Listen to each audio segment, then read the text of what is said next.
मला आहे ना रील बनवायला खूप आवडेल यार. काय भारी ना लोक येतात मस्त त्याच्यात ऍक्टिंग करतात नवीन नवीन हे. यार पण मी जर रील बनवली तो काय म्हणल, ती माझी मैत्रीण काय म्हणल, अरे मला हसतील ते, जाऊ दे मला नाही बनवायची. यार मला आहे ना तो ड्रेस घातल्यानंतर इतकी छान दिसेल, मी सुंदर दिसेल. पण यार ती मैत्रीण म्हणली होती का नाही नाही तुला असे ड्रेस सूट होत नाही. मला आता नोकरीचा खूप कंटाळा आला. आता स्वतःचा काहीतरी व्यवसाय चालू करायचा. छोटा का होईना व्यवसाय चालू करेल. अरे पण व्यवसाय चालू केल्यानंतर नातेवाईक काय म्हणतील, चांगली नोकरी होती सोडून दिली आणि बसला आता काहीतरी छोटा मोठा व्यवसाय करत. नको सांगते, त्याच्यापेक्षा नोकरीच बरी. मला फिरायची खूप हौस आहे. खूप फिरावं वाटतं खूप. नेहमी मी हे टूर ते टूर. पण यार लोक तोंडात शेण घालतील, नुसतं फिरतच राहतो. काम धंदे करतो का नाही. मला आयुष्य जगायचे पण हे लोक काय म्हणतील, चाललं माझं आयुष्य व्हायला. नमस्कार मंडळी, मी प्रणव चौधरी घेऊन आलो आहे तुमच्या समोर एक नवीन व्हिडिओ. ह्या व्हिडिओ मध्ये लोक काय म्हणतील, लोक काय म्हणतील याला पूर्ण विराम देऊन हा व्हिडिओ तुमच्या आयुष्यात बदल आणणार आहे. ऍक्च्युली गंमत काय झाली, मला सई सई म्हणजे माझ्या बहिणीनी एक रील पाठवली. छत्रपती शिवाजी महाराजांची रील होती ती. तर मला ती म्हणे अरे तू आहे ना तुझ्या रील्स मध्ये किंवा व्हिडिओज मध्ये असं बोलत जा. मी म्हणलं यार ही बोलते ते पण खरं आहे. त्याच्यानंतर घरी पाहुणे आलेलेत, मृणालचे आई वडील बहीण आलेले. संध्याकाळी जेवण केलं. जेवण केल्यानंतर खाली सोसायटीमध्ये मस्त आम्ही फेरफटका मारत होतो आणि व्लॉग्स, हे मराठी व्हिडिओ याचा विषय निघाला. मग असं विचारलं बघ मृणालच्या बहिणीचं की बघ तुझं मत काय. तर तिचं म्हणणं आलं यार तुम्ही छान बनवता, कंटेंट छान असतं, हे छान असतं, पण असं ओपन अप नाही होते तुम्ही. असं ओपन अप होऊन नाही बोलत, ते जाणवतंय म्हणे कॅमेऱ्यावरती. हा मुद्दा दुसऱ्यांदा ट्रिगर झाला. दुसऱ्यांदा ट्रिगर झाल्यानंतर मी याच्यावरती थोडासा विचार करायला लागलो. अरे माझी बहीण सई पण हेच बोलली, मृणालची बहीण पण हेच बोलतीये.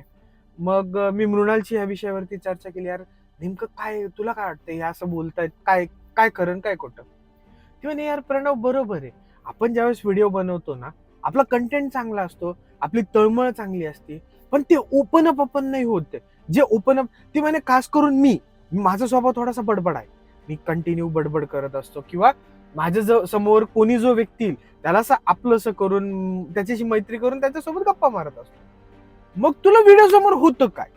पण हा टोमना मला डे वन पासून आहे. जसं जसं आम्ही युट्यूब करतोय तसं मला मृणालचा हा टोम नाही. अरे तू असं लोकांसोबत बोलताना तर एकदम ओपन अप होऊन, म्हातारा असला तर त्याच्यासारखा, लहान मुलगा असला तर त्याच्यासारखा, सगळ्यांसारखा बोलतो, सगळ्यांना हवा हवा असतो. मग नेमकं कॅमेऱ्यासमोर तुला होतं काय. मग माझ्या डोक्यात जो काही खटका किंवा जी काय आळी, जो काही किडा असा वळवळ वळवळ वळवळ करतो ना, तो मला ट्रिगर झाला. जसा कॅमेरा चालू होतो तसं माझ्या डोक्यात येतं, यार तो नातेवाईक काय म्हणल, तो जळणारा मित्र काय म्हणल, ह्याला ते मला हसन राव, ह्याला ते मला नाव ठेवेल. यार माझ्या आई वडिलांनी जर हा व्हिडिओ पाहिला तर त्यांना काय वाटेल. हे जे बर्डन, हे जे प्रेशर. आणि तुम्हाला सांगू हे माझ्यासोबत नाही, मृणाल सोबत पण होतं. हे तिन्ही पण कबूल केलं. जसा कॅमेरा चालू होतो जसं आपण बोलायला लागतो, यार ते मी जर असं बोललो आणि त्यांनी जर ते ऐकलं, इव्हन ऑफिस मधल्या स्टाफचा सुद्धा एक वेगळाच प्रेशर क्रिएट होतो. आपला बॉस कसा आहे. ह्या सगळ्या इमेजेस जपण्याच्या नादात जे काय आयुष्याची, हे ओठ दाबले याच्यातच समजून घ्या तुम्ही मला काय बोलायचंय. हा जे काय आयुष्याची लागती ना, आणि मुळात म्हणजे मला ही गोष्ट नोटीस झाली, ज्यांचा विचार करून आपण गोष्टी टाळतो ते लोक आपले हितचिंतक नसतातच. एकतर ते आपल्यावरती जळणारे असतात, किंवा आपल्याशी कॉम्पिटिशन करतात, किंवा त्यांना समाजात आपल्याला कमीच दाखवायचं असतं. ते पॉइंट्स शोधत असतात. आपण काही नाही केलं तरी ते शिव्याच देणार आहेत, काही करत नाही. आणि काही केलं तर तरी शिव्याच देणार आहे. आता तर चर्चा झाली, प्रॉब्लेम तर फाइंड आउट झाला, किडा तर सापडला. आता एक किडा मारायचा, हा किडा मारायचा कसा हा मला मृणाला प्रश्न पडला. मग मला संजू पिक्चर आठवला. संजू पिक्चर मध्ये त्याची आई नर्गिस संजूला गाणं सांगते, ते कॅसेट देते बा गाण्याचे. मग मला ते गाणं आठवलं, कुछ तो लोग कहेंगे, माझा आवाज काही एवढा चांगला नाहीये, मी काय पुढचं गाणं म्हणत नाही. तुम्ही गुगलला जाऊन सर्च करा, कुछ तो लोग कहेंगे, लोगों का काम है कहना. ज्यावेळेस तुमच्या आयुष्यात चांगलं काहीतरी घडत होते त्यावेळेस नाव ठेवणारे पण हेच होते, आणि ज्यावेळेस तुमच्या आयुष्यात वाईट काहीतरी घडत होतं त्यावेळेस नाव ठेवणारे हेच होते. मग जर चांगलं घडलं तर हेच नाव ठेवणार आहे, वाईटही घडलं तर हेच नाव ठेवणार. यांचा विचार का करायचा, का म्हणून तुम्ही यांना कन्सिडर करताय? एक विचार, एक फक्त तुमच्या डोक्यातला विचार तुम्हाला किती गोष्टींपासून लांब ठेवतोय. आणि हा फालतू लोक आहे तो हे. याच्यापेक्षा त्यांचा विचार करणं सोडून द्या. कोणी तुमच्या घरी येऊन 1 महिन्याचा किराणा भरणार नाही, 1 दिवस पाणी भरणार नाही. तुमचं आयुष्य आहे, तुम्हालाच रंगवायचंय, तुम्हालाच घडवायचंय आणि तुम्हालाच पुढं जायचंय. त्याच्यामुळे ज्यावेळेस पण तुम्हाला ह्या गोष्टी समोर येतील, ह्या गोष्टी आडव्या येतील, त्यावेळेस कुछ तो लोग कहेंगे, आधी तुमचं माइंड शांतपणे प्रिपेअर करा, स्वतःला इन्स्ट्रक्शन्स द्या, स्वतःला सांगा आता लोकांचा विचार नाही करायचा. मेरे मन को भाया मैंने कुत्ता काट के खाया. लिटरली कोणी कुत्र कापून खात नाही ही म्हण आहे, पण मेरे मन को भाया मैंने कुत्ता काट के खाया. माझ्या मनाला जे वाटेल ते. आता अर्थात तुम्ही तेवढे सुज्ञ आहात, तुमचं बुद्धी आणि मन तेवढं फिल्टर करून निर्णय घेण्यासाठी तुम्ही कॅपेबल आहात.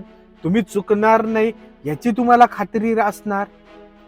कारण काय होतं ना, ह्याची इतकी सवय लागत जाते, तो काय म्हणाल, हा काय म्हणाल, याला काय वाटेल, त्याला काय वाटेल. अहो, डिसिजन घ्यायची कॅपॅसिटी संपून जाते हो. माणूस छोट्या छोट्या डिसिजनला पण कोणावर तरी अवलंबून व्हायला लागतो. बायकोलाच विचारेल, नवऱ्यालाच विचारेल, आईलाच विचारेल, वडिलालाच विचारेल. प्रत्येक डिसिजन माणूस क्रॉस व्हेरीफाय केल्याशिवाय घेतच नाही.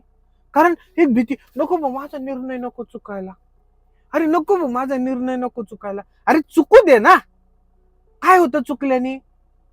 निस्तरावं लागेल. अरे निस्तरण्याची ताकद ठेवा, पण काहीतरी गेल्याचं फिलिंग भेटेल, काहीतरी शिकताल की नाही ह्या पद्धतीने ह्या गोष्टी वर्कआउट होत नाही.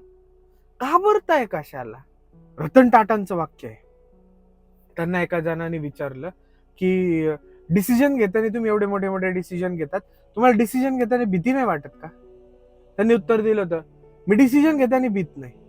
डिसिजन घेतल्यानंतर म्हणजे पूर्ण अनालिटिक्सनी पूर्ण हे करून अभ्यास करून डिसिजन घेतो, आणि तो डिसिजन घेतल्यानंतर तो बरोबर कसा आहे याच्यासाठी प्रयत्न करतो. तो बरोबर कसा होईल, त्याला बरोबर कसा करता येईल याच्यासाठी प्रयत्न करतो.